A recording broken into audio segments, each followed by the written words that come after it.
guys. This is sort of like my take on today's nachos with, of course, our Dairy Master cheese sauce.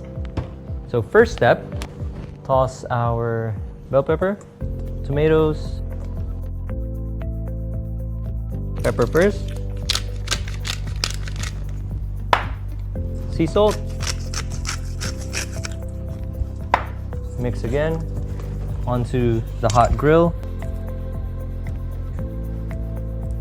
You just want to color these tomatoes and bell pepper, and we'll use them later as a garnish for our nachos. Onion first, dried bay leaf in,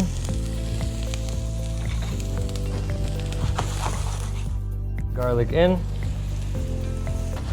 Slowly cook the onions and garlic. If you've noticed, nilagay ko yung bay leaf para babango siya. Kasi pag dried yung bay leaf, gusto mo lalabas yung kanyang katas or yung oil niya, yung natural oil niya, mas mabango. And when you slow cook your onions and garlic, it's just way sweeter. The color is starting to change. Add my tomato paste. I'm gonna add the tomato sauce. Let's add the ground beef. You can also use longanisa if you want.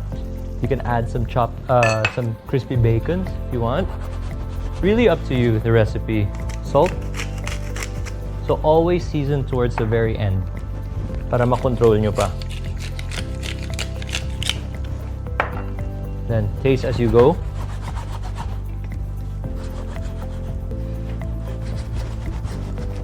Whoop.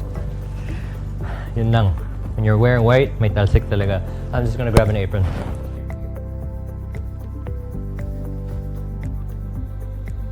Malapit na tong ating beef. Gulay. Medyo maganda ng kulay. Alright. While we wait for the vegetables to cook, I'm gonna grab a blowtorch. Give it some color.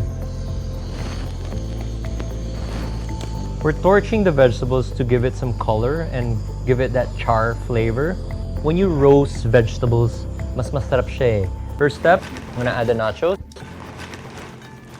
Next, grab some of this tomato. Then, I'll add the beef. I'll add the bay leaf. I will grab one more tomato.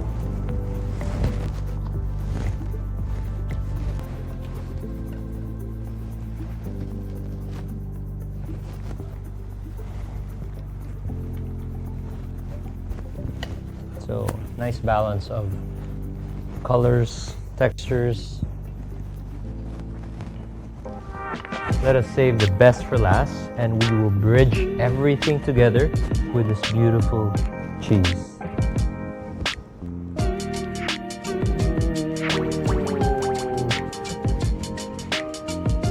And here you go, guys. Our nachos with this beautiful cheese spread from Dairy Master. Kain na tayo.